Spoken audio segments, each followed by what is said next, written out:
Hello, fellow travelers. Welcome to episode 35 of the RV Connects podcast. We are a family of 4 Canadian RV adventurers who travel roads both near and far with a goal to see all of North America in the next 10 years. Come with us as we share tips, tricks, and tools to make the most out of your time outdoors. Today, we're combining our love of the outdoors with our love of food with a special guest. And if you want to learn more about our guest Terri and her work, perhaps you're struggling with a quote-unquote picky eater in your life, you can check her out on Instagram and Facebook at Tiny Bites Nutrition. Today, we're happy to be joined by Terri Ney to talk about nutrition, how to pack light when it comes to food, and the wild, wild world of trekking into the backwoods with small kids. Terri is a registered dietitian and nutritional educator with nearly 15 years experience working for interdisciplinary health teams. Terri was drawn to pediatrics early as she understood this as an opportunity to foster lasting and healthy relationships and habits with food in the next generation. Because of this, she founded Tiny Bites Nutrition in 2018, a nutrition consultancy with the aim of providing parents with the knowledge, tools, and confidence to meet their family goals wherever they're at with whatever barriers they may face. And as is totally appropriate for our outdoors lifestyle podcast, you may hear random crows and sounds of the outdoors as we have this conversation socially distanced on my back deck. So Terri, welcome to the show. Thank you so much for having me. I was really excited to be able to come on today. I'm so excited to have you. So for all of the listeners at home, can you give us a little bit of an overview of your camping journey and how it relates before we dive into the nutrition aspect? Absolutely. So I grew up with very active parents and a very outdoorsy lifestyle. We have a more rustic family cottage up in Quebec, and I have been what I would call front country camping as long as I can remember. We've got pictures of me at one sitting in a tub by a fire having a bath type of thing. So that's always been, part of my life. I've grown up sleeping in tents on summer vacations. The switch to the backcountry, I was looking for an adventure. So I'd had all of my children, and I found I was struggling to come out of that mom zone where I felt like my identity was so linked to career, wife, mom. And I wanted something that stretched my skill set, but it was a bit of an adventure and a little bit different. And I'm not too sure how this kind of came in front of me. I have a friend from elementary school, actually, Matt from Paddle Inn. And so I was following his Facebook page and I was like, that looks really interesting, but I could never do that. And I slowly started to become more interested. Maybe I could. And so I started following some of the social media platforms that he would bring on. And I found Gail with We Get Outside Twitter chats and Sue Squared. And I started following all these people and they had great tips and advice. And as I dipped my toe into it, the community, the outdoor backcountry, exploration community was fantastic. It was always absolutely go for it. We're here to support you. What questions do you have? What information do you have? What do you need? Start small, grow. It was always so encouraging. And then it was something that I could learn how to do. So my first backcountry trip wasn't far, wasn't deep in the woods in Algonquin, but I did it with just myself and my then 8-year-old son. Right. So we did a paddling trip on Rock Lake where no car access. It was like us on a rock in the woods. Right. That's fantastic. I love it. And I love that you started small with one child. Yes. Because I think that's always important to never get in over our heads. We talk about that a lot, but don't be afraid to try stuff. I think that's amazing and fascinating. And I love, as a mother, finding things that we can do that don't have the title of mom, where you can be Terri, wilderness adventurer. So when it comes to, obviously we're going to talk about nutrition and ways, especially when you're camping or you're backcountry camping and you really need to pack light, ways that you can do that and still keep some kind of nutritional, aspect to your meals. Because, we all know like Twizzlers pack really easy, but really, I don't know that we'd want to be roasting those over the fire every night. So tell us your best tips for packing light, I guess, when you're in the backcountry. So thinking that when you're in the backcountry, you have to carry it. So this is why my first trip didn't include a portage, because I had zero faith in my ability to carry a canoe. I still don't have a lot of faith in my ability to carry a canoe without putting holes in it, alone a portage. But being able to pack what you have is important, and then carry it. So being able to, find equipment, so tents, sleeping bags, kitchen, cooking gear that is lighter. So I went out and bought a 3-man tent. I did not bring our family front country 3-room. Right. You need a smaller footprint, lighter poles. So sometimes there is a bit of some equipment if it's just you and your 8-year-old hauling gear into the backcountry. But I have seen people back there with coolers and stereos. So what you can carry in, you get to bring with you. But thinking about food as another important thing, I might bring my son jokes that, he was 8 at the time, and we had more than enough food our first trip, and we haven't run out of food yet. So he jokes I bring too much food, but I bring light food. So we'll dehydrate meals. You can purchase dehydrated meals where you just add boiling water. So really looking for ways to lighten the load and bring nutrition into the backcountry is important. There's a thing sort of in the community talking about luxury items. What's your luxury item? And this is actually a Twitter chat, one of the We Get Outside Twitter chats, and people were mentioning like their camp chair or a pillow, an air mattress, a book, alcohol. And I was like, okay, so it turns out I'm a high maintenance backcountry camper because I really didn't consider those luxury items. But I always joke with my family that my luxury items are vegetables. I really enjoy the crunch of vegetables. It's something I miss if I haven't had it in a while. So I'm unique in the aspect that, I pay attention to, that type of mouthfeel in food and what I enjoy. And I bring some fresh fruits and vegetables into the backcountry. Now, if I was doing 5 portages in, I may change my tune or just start eating all the fresh produce on the portages. But for now, I still do bring fresh produce. It's my luxury item when we go backcountry camping. So what kinds of produce would you say? Do you pick it based on what you like, or do you pick it based on what you think is going to last the longest? A bit of both. So our choices, or my choice, that they just have to eat because they're in the backcountry, I always go with apples. They are a hardier fruit, and you eat most of it. Like I wouldn't bring a pineapple. It's hard prep. There's waste. So with an apple, there's not a lot of waste to it, and they're a hardier fruit. Yeah. I bring bananas, but they're a day 1, day 2 type of fruit. I'll also bring carrots and celery that have been pre-washed, and I'll kind of keep them in a reusable Ziploc bag. And I can get day 3, 4 on a trip. They're still good. Beyond that, I wouldn't go for it, but thinking root vegetables, things that you can forget in your fridge, right? If you think about things you can forget places and they stay fresh longer, like you can't leave your lettuce out on your counter. That's going to go bad. So I would never bring something like that back. But if you can kind of forget about it, really it comes down to like root vegetables, really, or like starchier foods. Those tend to do well. So tell me how you handle canned foods, because I know when we go camping, we all like black beans, chickpeas, like lentils. I mean, but we're in a trailer, so it's no problem. But I can imagine, strapping a bunch of cans on your 8-year-old and making him walk through the forest. You would not be very happy. So do you take canned stuff?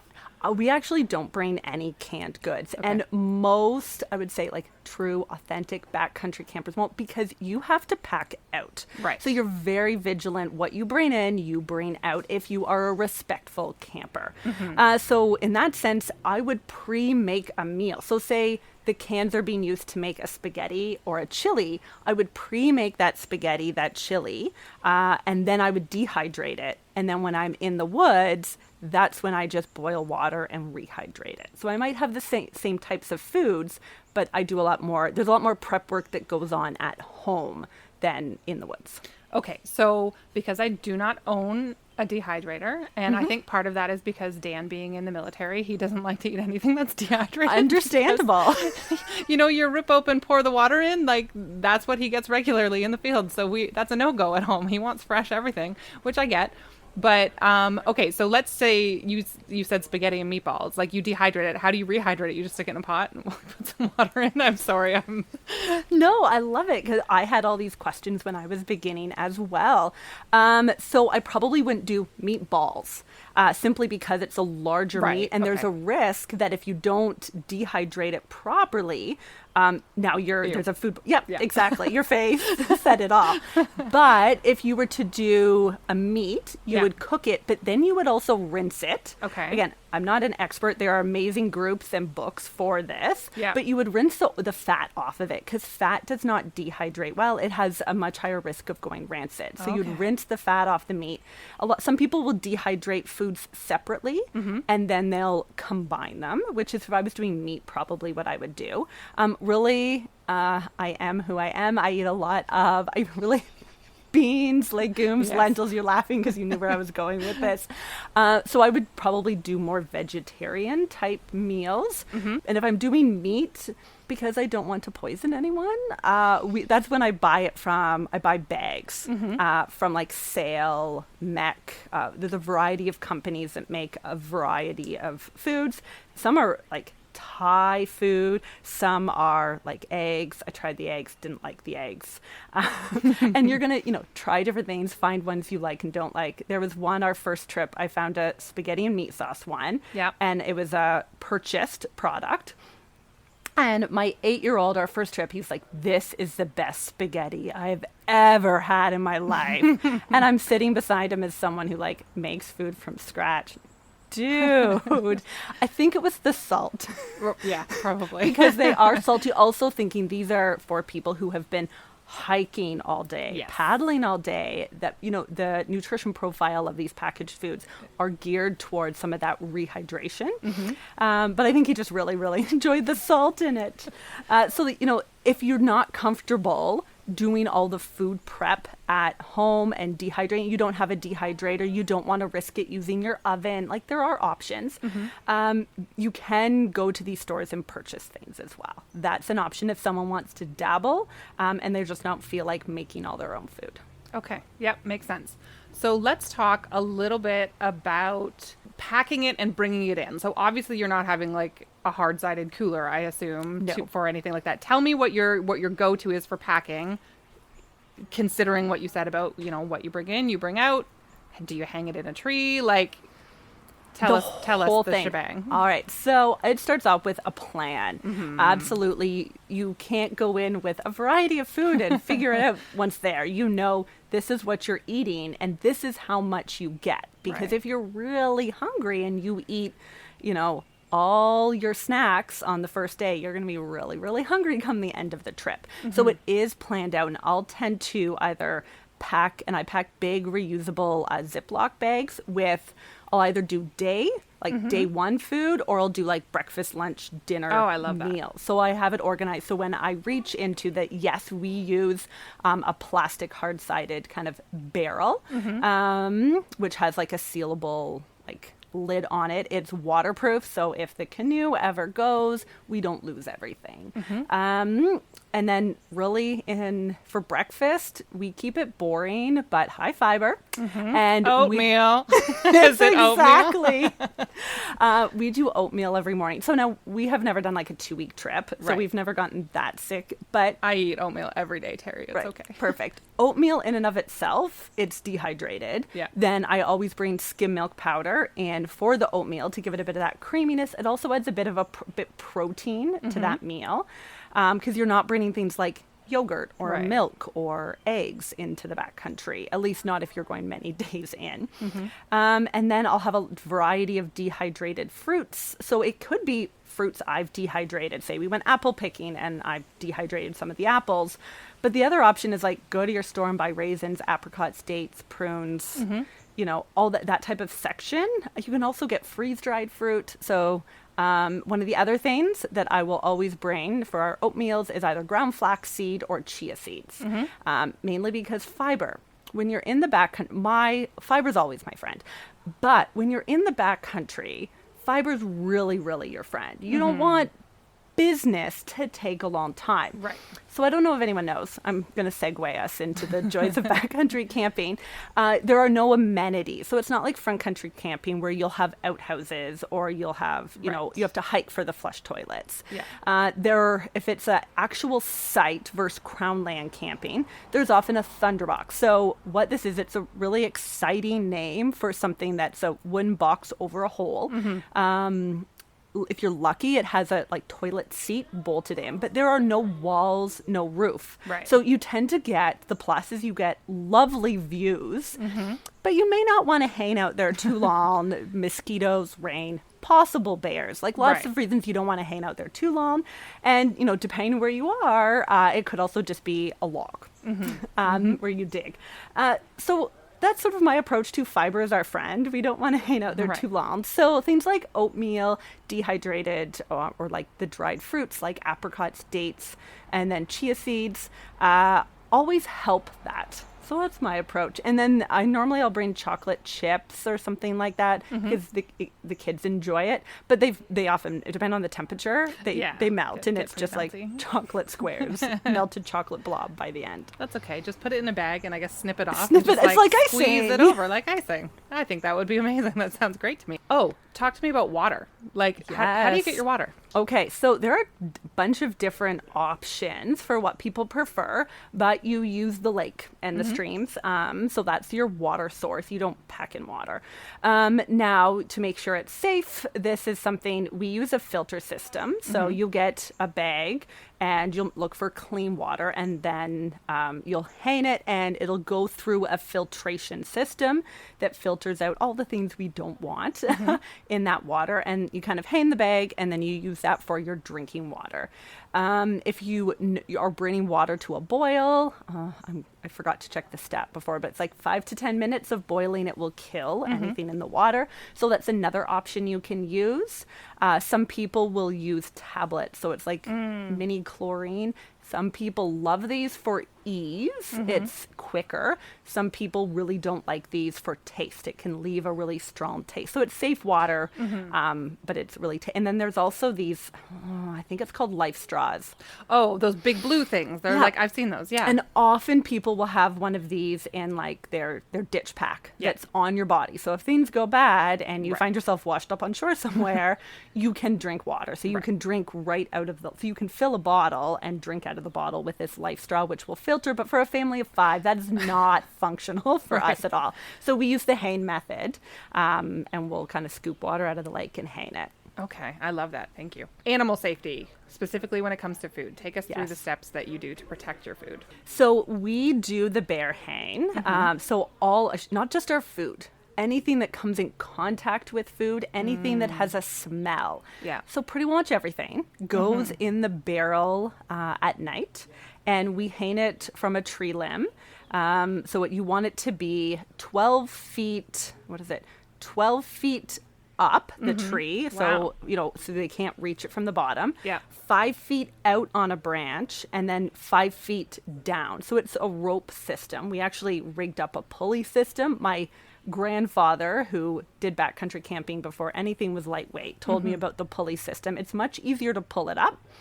However, finding the perfect branch is an issue in and of itself. So there are challenges to this method. My first trip, my first hang, my son and I went out to the woods, and you're not hanging it by your site. You're hiking back into the woods away from camp, because if anything is drawn to it, you don't want to be drawing them into camp. Bears, we're really talking about bears when we're doing the hang. And we're looking around. We found a branch we thought was okay. We threw the rope over with a rock and we got it all rigged up. And then, he was intent and I was closing down the site and I went to hang it. And I'm not even 6 feet and the barrel was barely above my head. Okay. And I looked at it and I was like, well, it'll do for tonight. So I think that was a really important message for me, that I'm not going to be really good at everything when I try it the first time. But that barrel was also sealed. It wasn't like a backpack. It wasn't a high risk. Now, if there are a lot of different methods that different people use, you can use bear resistant bags. And they're also hard-sided canisters. We don't use either of those options because we're not going into, we're not going backcountry in BC where grizzlies are a concern, or very, significant high bear issues.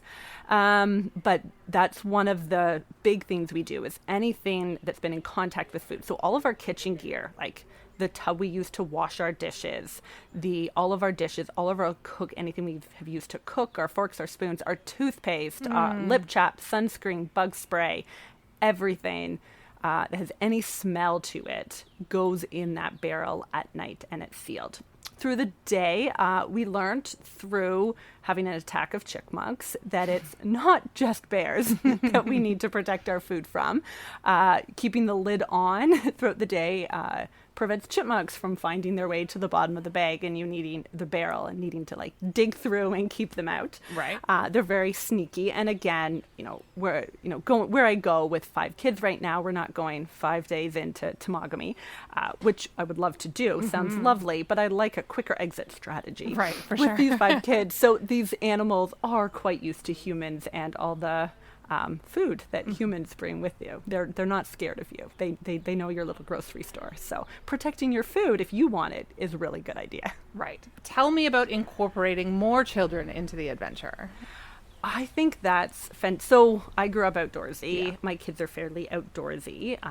My daughter's favorite animal is snakes and spiders. But I think it's really important because it gives them another experience. That ability for them to just be who they are, to explore. And really, when it's just your family, they're away from screens. Yep. They have to go and do cool things. Sometimes it's a bit like they're having an 80s kids experience, right? Where you were outside in the woods just exploring. But, they dig dams, they explore the woods, they, practice their little hatchet skills, they, haul firewood. But they also learn about the responsibility. If you want to eat, there's work that needs to be done. Great point. Right. So they have jobs. And depending on, I give them, their job is setting up their tent, getting it up.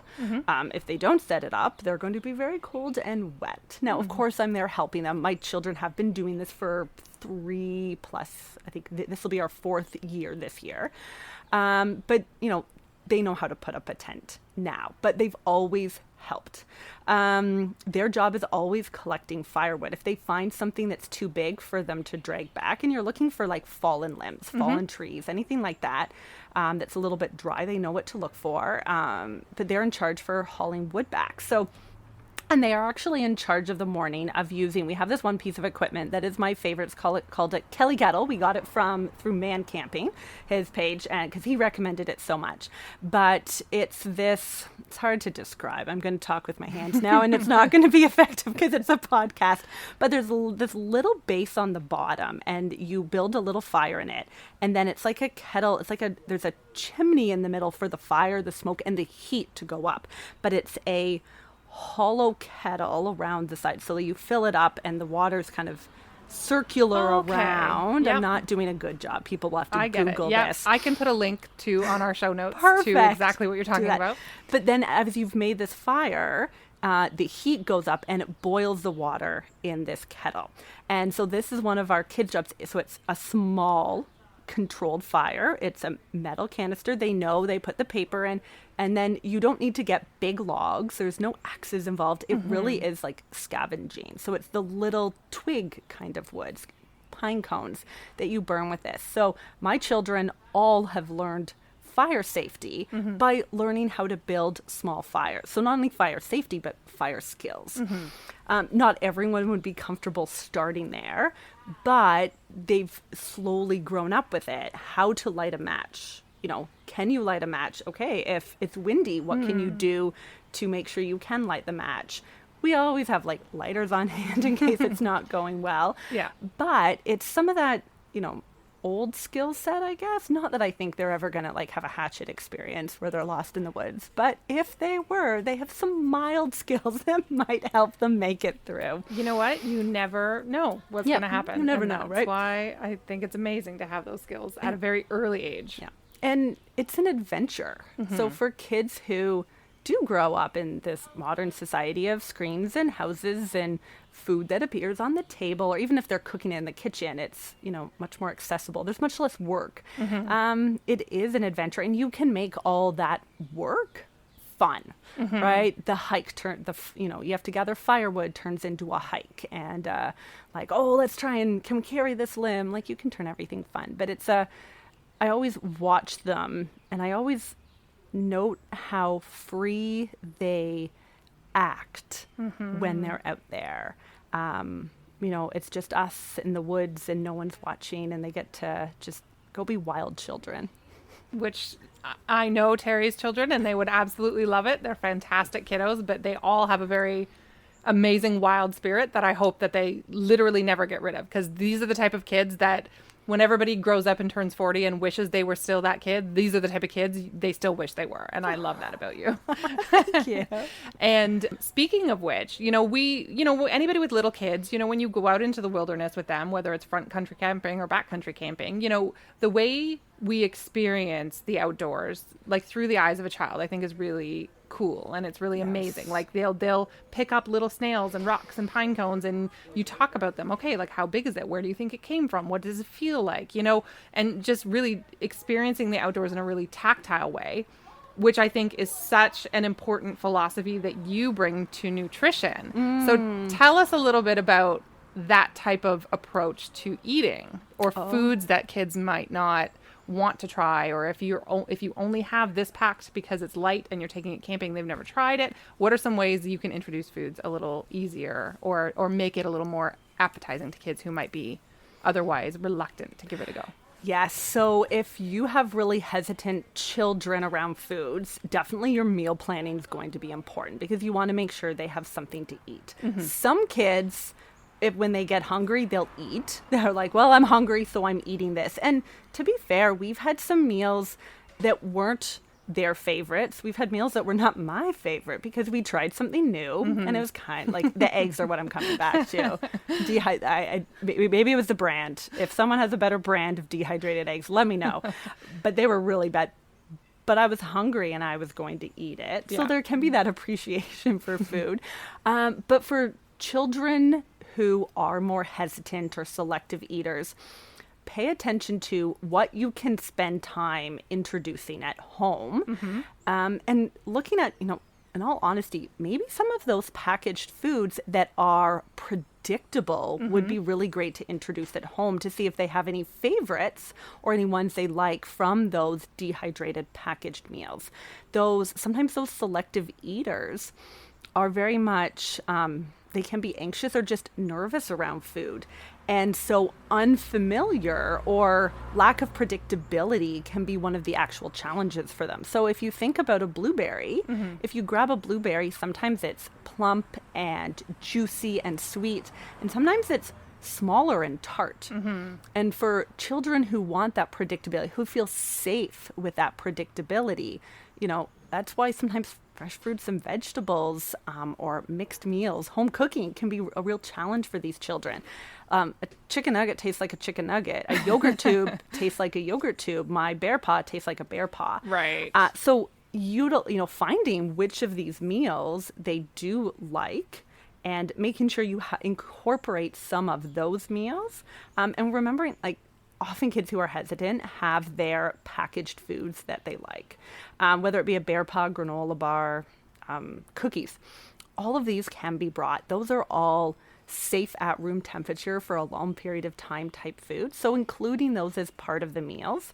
And then if they have any meals at home that they do like, say, spaghetti's a favorite of theirs, can you dehydrate your spaghetti so yes, we have this one meal?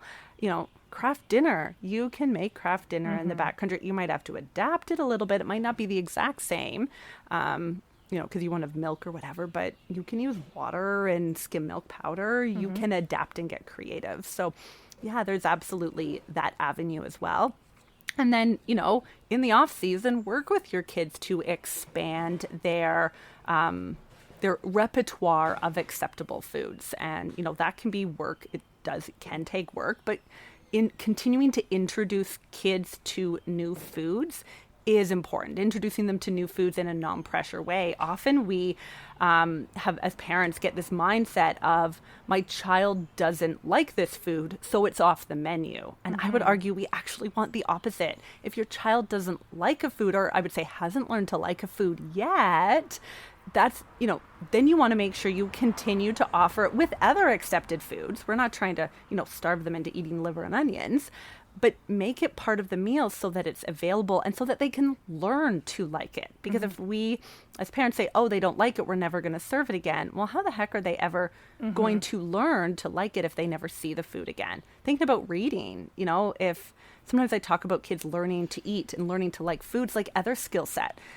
If our kids were like, reading's hard, I don't like it. And we're like, books are gone, or like, don't worry, you never have to read again. Like, you're never going to learn the skill. So thinking about kids eating as a skill, like riding a bike, walking, reading, I always find that can be really helpful for parents to be like, oh, this is a process that takes time and they can learn. I always kind of talk about like when you launch them as an adult, that's what we're aiming for, not what they had for dinner tonight. Long-term plans with kids. Right, for sure. I love that. And as somebody who grew up literally with like the most suburban white people menu that you can imagine, like I think, we had apples, we had oranges, the odd time we had, some berries. That was about it for fruits. Like, I mean, we didn't really I had my first pomelo at like 38 years old and, we didn't eat a lot of fish. And so, to me, it was like absolutely abhorrent to go with Dan and go fishing and like gut it and like debone it and descale it and cook it and eat it. I was like, bleh, no thanks. I'll take mine from the grocery store. Like, so having been a child that didn't grow up experiencing a lot of a large variety of foods, I can definitely say we have taken the absolute opposite approach with our kids, and they are so good. And there is some stuff that they don't like, and for sure, as there's stuff that we don't like. That's absolutely okay. Yeah, but I love that opportunity to get them to, handle it and try it, and if they don't like it, that's cool, right? Like, absolutely, you can always come back to it another time. And I love that link. I don't fish. My husband doesn't fish. My kids like dabble fish off the rocks, like they sunfish, unedible fish. Right. But I love that point that you brought up with camping. A lot of people that go into the backcountry do fish as part, like to supplement their meals or as part of their meals. I don't do that because I lack the skills. But lots of people do. So that can be an excellent opportunity for children to connect to their food environment and increase their food literacy skills. Like, there's a fish, we caught it, we cleaned it, we prepped it, and now we eat it. Like, talk about, local foods. Like, you can't get more local than that, right? Foods you grow in your garden, the fish you caught while camping. That's really cool link. Yeah, just not something I do because I can't fish. I get it. Well, we eat fish a lot. And I remember when Isla was little, she was probably about 4 and we were having salmon. She's like, wait, is this like lake salmon or is this store salmon? And we're like, well, this is store salmon. She's like, okay, then, because she wasn't making the link between like salmon, like the fish and like what was sitting on her table. Like, for some reason in her 4-year-old brain, she thought that store salmon was not this nice little thing she would see swimming. And it was so funny to finally make that link. She really hesitated on fish for a while, but now that she knows how to gut it and clean it, she's like, oh, she's all in. And that's a 4-year-old literal thinking, right? Of like, I see this and I understand this, and that's compartment A, and here's compartment B over here. They don't meet. Nope. And then they don't when you're 4 and you have literal thinking. Okay. Oh, I know what I want to ask you. I want to know, okay, so aside from oatmeal, what's your top go-to recipe that you love? And what is your biggest luxury food item? Like, what is your like guilty pleasure when you go camping? Do you have any? Besides wine in a box? A Tetra Pak of wine? Boxed wine is fantastic. The box you can slowly burn. The Tetra Pak compresses and is very light once you drink the wine. Yes. It's perfect.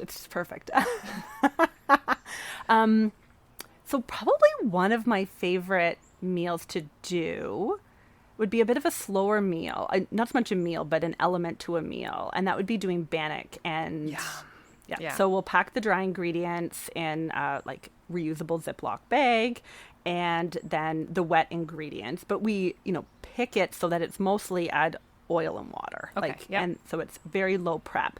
And go find a stick, and we wrap it on the stick and cook it over the fire. So you have to have if you want fresh bread, because really that's what bannock is. It's fresh bread in the backcountry. And it's delicious. I don't know if it's delicious because it's good, but there's something about camping that just food tastes better. You've had to work a little bit harder. You're probably hungry. You're missing some of the luxuries of life, and it just tastes so good. And I love it because there's this community element to it. Now, it's just my little family community, but it's something that we gather around the fire. It'd be some like primitive community kind of thing about it, but you gather around the fire together for safety, warmth, and for food. And there's something really about that I like. One of my other recipes I love, I have a Thai chili that's like a vegetarian Thai chili. And so it's a bit of a different taste profile, which is always nice. Like anything that tastes a little bit different is really exciting in the backcountry. But it's got like sweet potatoes, kidney beans. So sometimes when I'm making it for the backcountry, I'll use like black beans so they rehydrate better. But it's got like bulgur and peppers, and so it's a bit of a different taste, which is really a bit sweeter, which is really nice in the backcountry, I find. So I will, if I can find those recipes, one I know I've written up, I will send so you can add to show notes as well. Yay. Oh, that's great. I want to try that, actually. That sounds fantastic. Our guilty pleasure is bannock with like cinnamon and sugar on the stick, where you like dip it when it's hot. You just dip it in like a mix of cinnamon and sugar, and it's amazing. It's so good.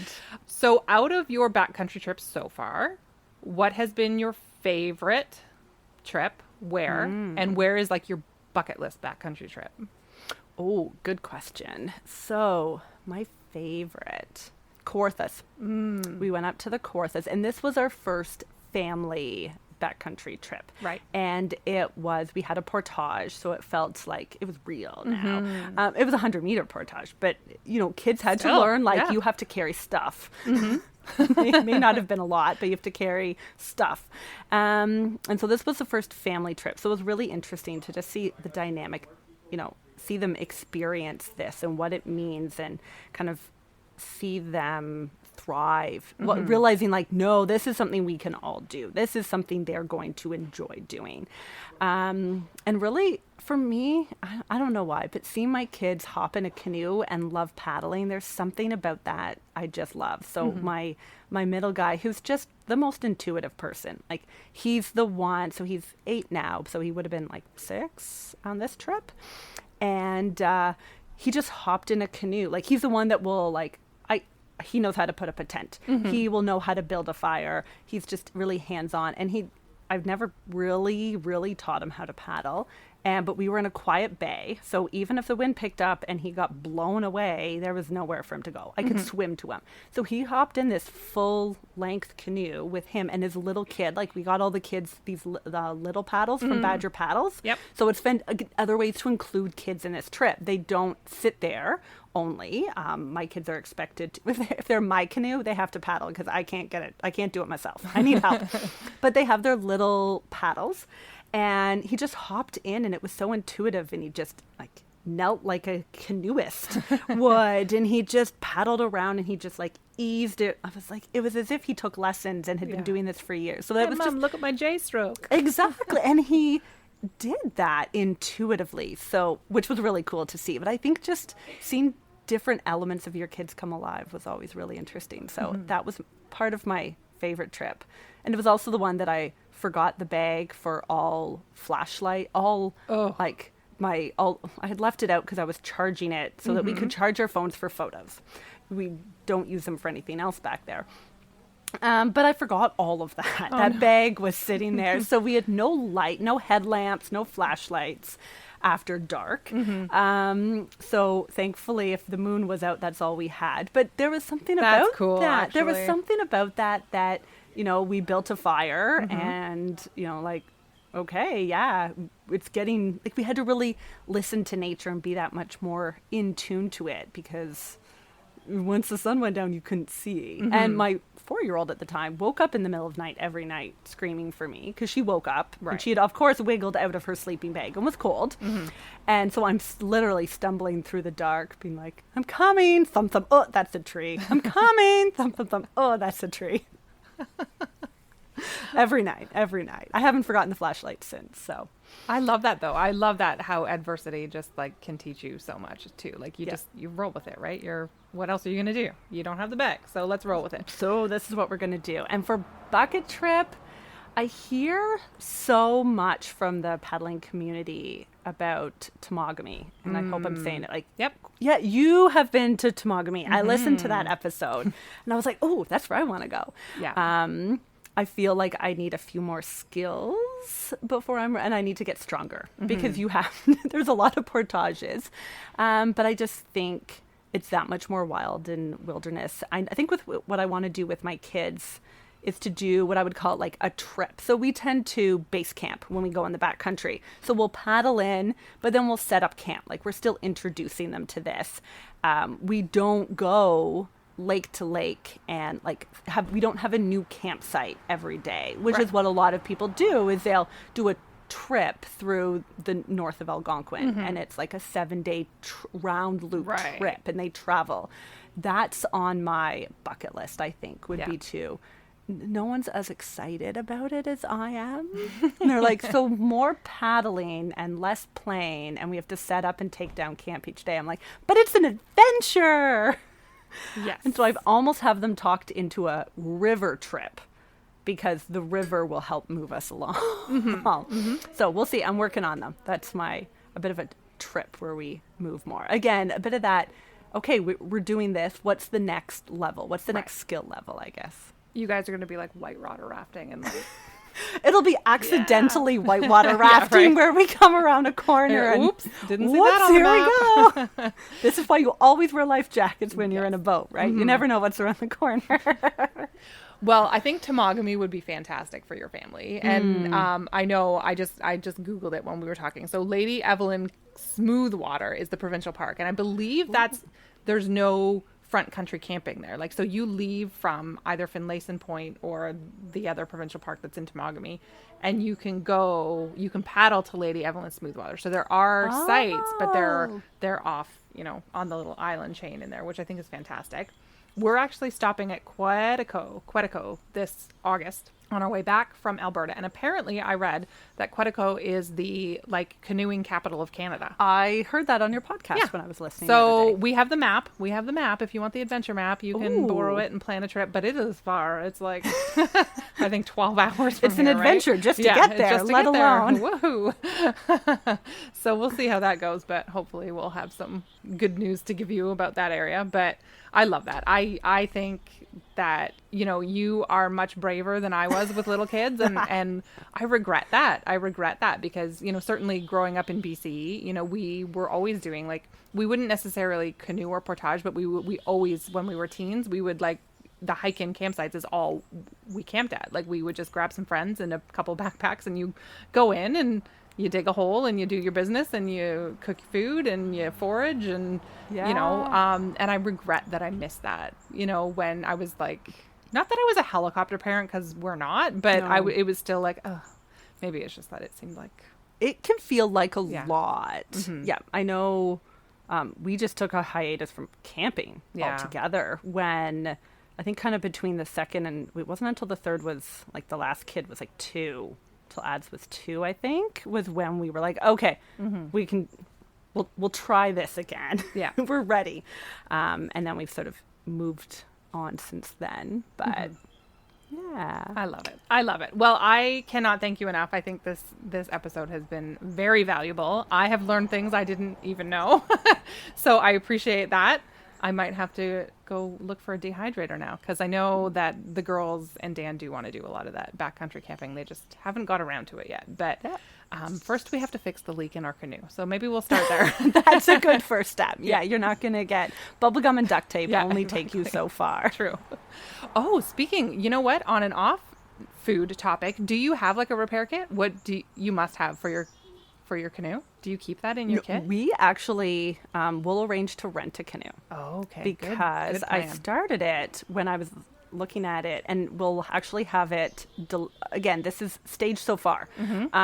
We'll have it delivered and picked up from the put-in point. Love it. Because when I was first doing this, I lost sleep over how am I going to get a canoe on my minivan? Yes. So that's also what I'm taking.